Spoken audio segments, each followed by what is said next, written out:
Hello, everyone. Welcome to Big League Dreaming, a show about baseball, dreams, and family. I'm John Gonzalez, the dad. On today's podcast, we're going to talk a little spring training 2025. We've got two of the three sons. The podcast is a dad and his three sons talking about the game they love.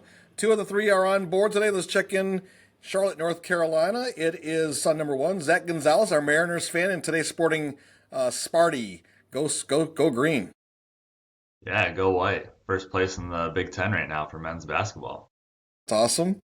But yeah, spring training, we're already 1 week into spring training, less than 4 weeks until opening day on March 27th. So really excited to turn the calendar over to March and get going with some, baseball in the regular season. And then son number two is joining us from Grand Rapids, Michigan. He's the Mets fan, sporting the Mets hat there, the Mets beanie. Ty Gonzalez. Ty, how you doing over there, buddy? Doing great. It's feeling like spring over here. We had 50 degrees yesterday, and now it's raining, so I'm ready for baseball to start. Zach, what's the temperature like in Charlotte, North Carolina? Today, the high is 76. That sounds pretty wonderful. I should let everyone know that son number three, Zane, can't join us today. Zane Gonzalez, he's coaching baseball at IUSB, Indiana University South Bend, and he's always got game, practice, weightlifting, or, something. Charting pitchers for, I don't know, scouting. He's doing something baseball related, so he can't join us today. But we should tell people where I am. It's 61 degrees and a little sprinkly here and there, although it's been pretty sunny most of the day. I'm in Rome, Italy. I've been here on a pilgrimage with our church back in Grand Rapids, and we're having a great time. We're almost at the end of it. We leave on Friday morning to return back to the States, so it's been a great journey, and if anyone wants to talk about Italy or reach out to us about that, I'm happy to make some travel suggestions for you. But let's talk spring training baseball. I can't stay on the podcast the whole time. I'll stay as long as I can. We've got a big dinner to go to tonight here in Rome. But let's start with Zach. What's been spring training like for you so far? How are your players and your teams doing? And, what's been some of the excitement so far?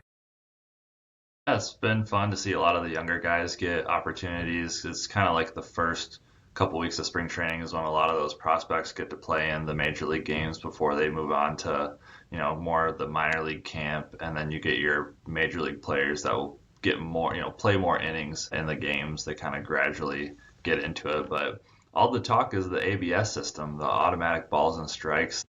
The robot umpires be able to call if it's a ball or a strike. The challenge system has been super cool to see. Ty, I sent you that video of the catcher for the Blue Jays, Alejandro Kirk. He just frames it perfectly, and Scherzer's like, oh, challenge, that's right there. And it's like way big time a ball. So it's been pretty cool. I know I saw another video, and so the umpires have to get on the microphone and say, the pitch has been challenged, and then they'll say, if it's call confirmed or calls overturned. And there was a funny clip yesterday in the Angels Padres game where the umpire said, and surprisingly, the call is correct. The whole crowd can hear it. So that's been a lot of fun for all the fans to see it up on the video board this spring training. Ty, how about you? Have you caught some of the ABS thing or caught any of the any games at all this spring? I haven't caught any games yet, but yeah, Zach sent me the stuff with the ABS going on. I did see that Juan Soto, his first at bat though for the Mets, hit a bomb. So all the Mets fans are really happy about that, seeing a home run in his first at bat as a New York Met. Zach, I was going to talk to you about the ABS though. Like I saw that Scherzer video this morning. And do you think that might be like an issue for pitchers calling stuff because the catchers are just framing it so well? Do you think the catchers will start challenging it instead?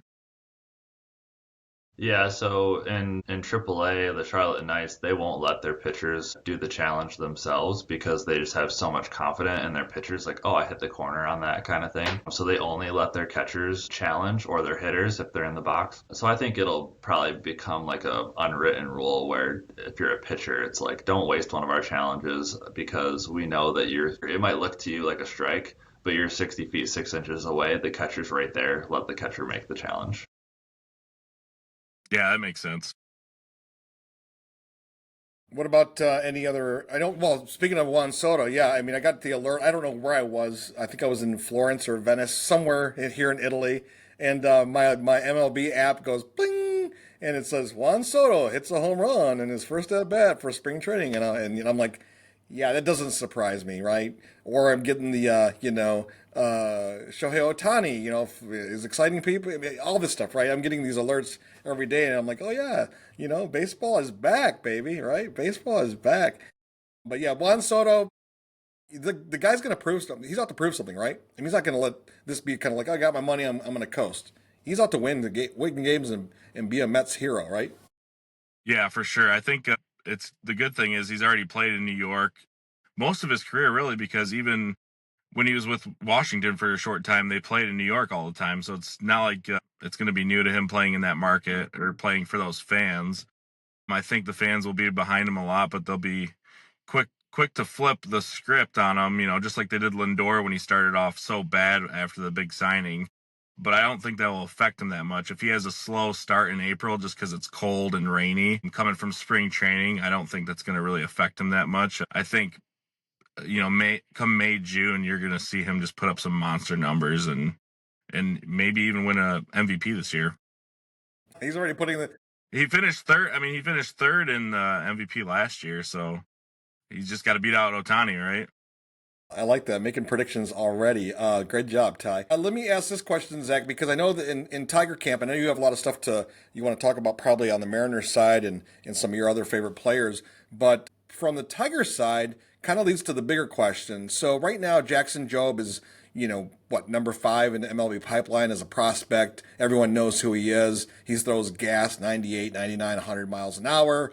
But it was said he gave up a home run in his first outing the other day for the Tigers, and they're like, okay, he's learning his craft, so maybe he'll stick with the team, maybe not.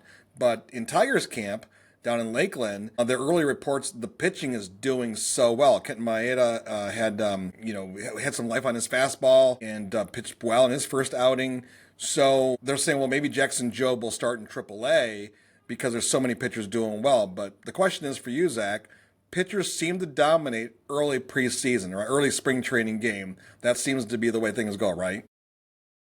Typically, yeah, because the hitters are trying to see the live pitching for the first time. But the pitchers, they're really just tinkering a lot because all offseason, they're trying to add a new pitch to their arsenal. They're trying to throw pitches with the different grips, different things like that. So kind of like the pitching numbers, like yeah, Joe gave up the home run, but Roki Sasaki gave up a home run hit to a prospect. The pitchers are out there just trying to play with stuff and see the metrics.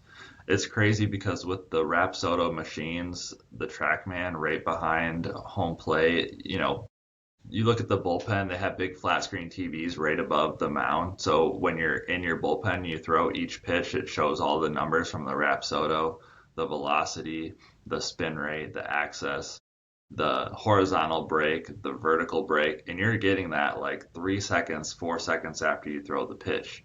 So all that's in real time. I get instant feedback on with that grip, I felt this and I got more induced vertical break with that pitch.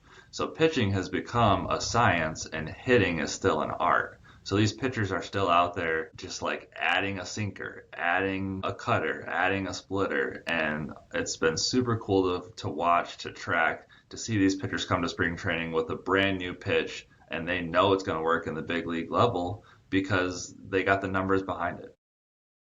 Oh, that's great information. I haven't even thought about all that and there all that instant feedback. Because you know how you are on the pitcher's mound, right? You're throwing a bullpen and you're like, okay, that felt kind of good.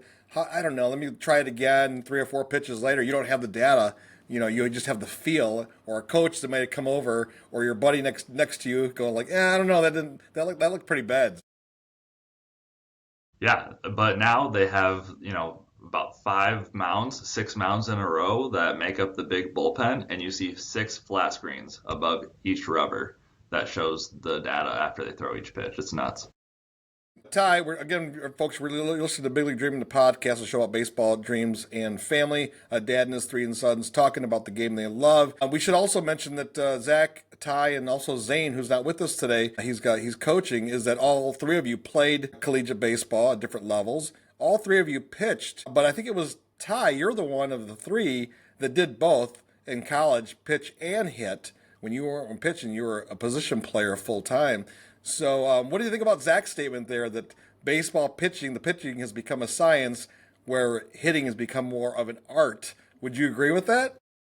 Yeah, I would definitely agree with that. I didn't realize that they had all those in the bullpen. I wish they would have had something like that when I was playing, because I don't know what you like. How can you not get so much better from all that information? Because I remember when we were training in just, a gym in Michigan, when you got 14 inches of snow the night before, I remember throwing bullpens and just throwing and then going back and being like, all right, what I top out at?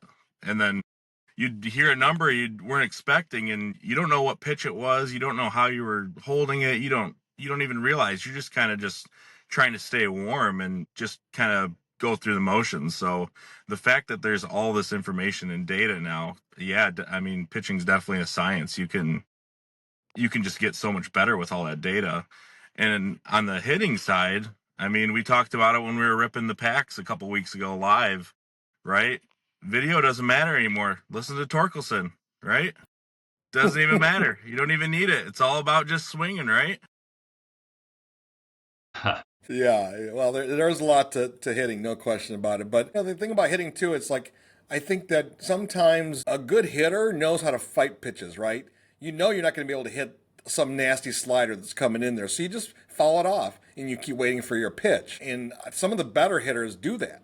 I mean, they know how to just like go up there and just hack, and wait for their pitch. They're going to lay off the stuff. They know they're trying to get them to chase a fastball high or something like that.